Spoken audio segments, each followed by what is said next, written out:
सल्लल्लाहु अलैहि वसल्लम ने फरमाया, जो कौम एक मुल्क में हो, जो कौम एक मुल्क में हो और एक कॉन्स्टिट्यूशन को मानती है, वो एक टीम है। फरमाए वो एक कौम है, वो एक कम्युनिटी है, वो एक उम्मत है, ये एक वतन है।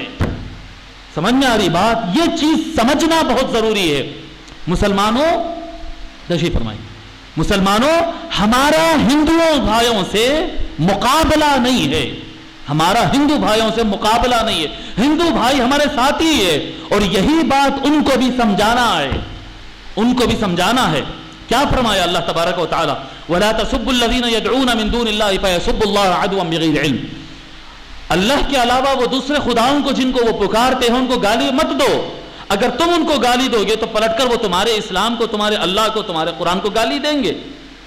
आप बोलेंगे कि नहीं, शुरू उन्हों करे हैं, तो अगर उन्हों गाली दिए, अगर अबू जहल गाली दिया तो आका पलटा के कितने गाली दिए अबू जहल को? बताओ ना जी, कितने गाली दिया आका सल्लल्लाहु अलैहि वसल्लम?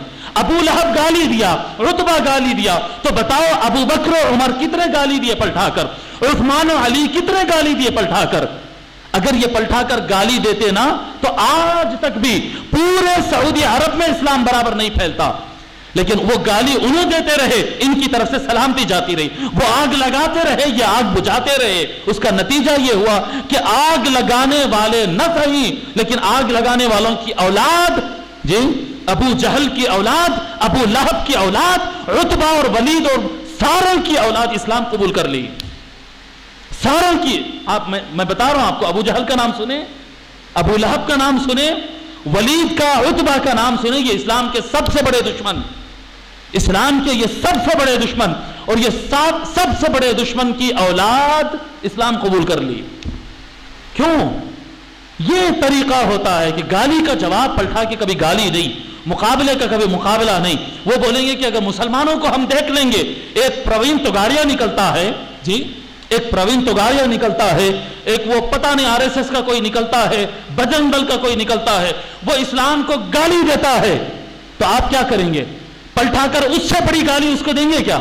नहीं नहीं। अगर हम पलटा के उसको गाली दे दिए तो मतलब जाहिल के लेवल में हम भी जहालत पे उतर आए। अब इस्लाम कभी फैल सकता ही नहीं। गाली देना उनका काम है, मुस्कुराना हमारा काम है, दुआएं देना हमारा काम है, अच्छाई पेश करना हमारा काम है। या वो इस्लाम लाएंगे या उनकी औलाद इस्लाम लाएगी, या उनकी औलाद इस्लाम लाएगी।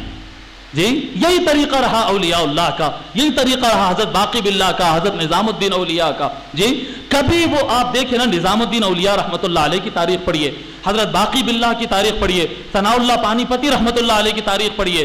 किसकी आप तारीख पढ़ते?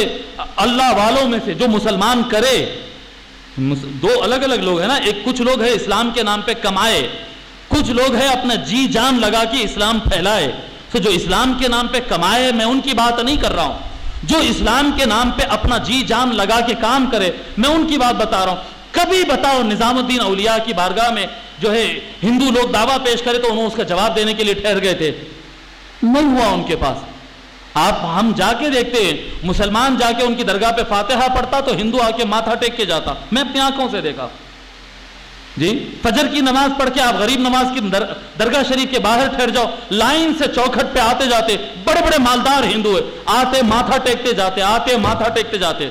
मुसलमान अंदर जाके फातिहा पढ़ता, उन्हें दूर से अंदर आने के बाद सजदा नहीं करने देते ना, एडमिनिस्ट्रेशन रोकता है जी, मना करता है, सजदा नहीं करना है, कब्र को, मजार को सजदा नहीं करना है, तो दूर से चौखट के पास सजदा करके चले जाते।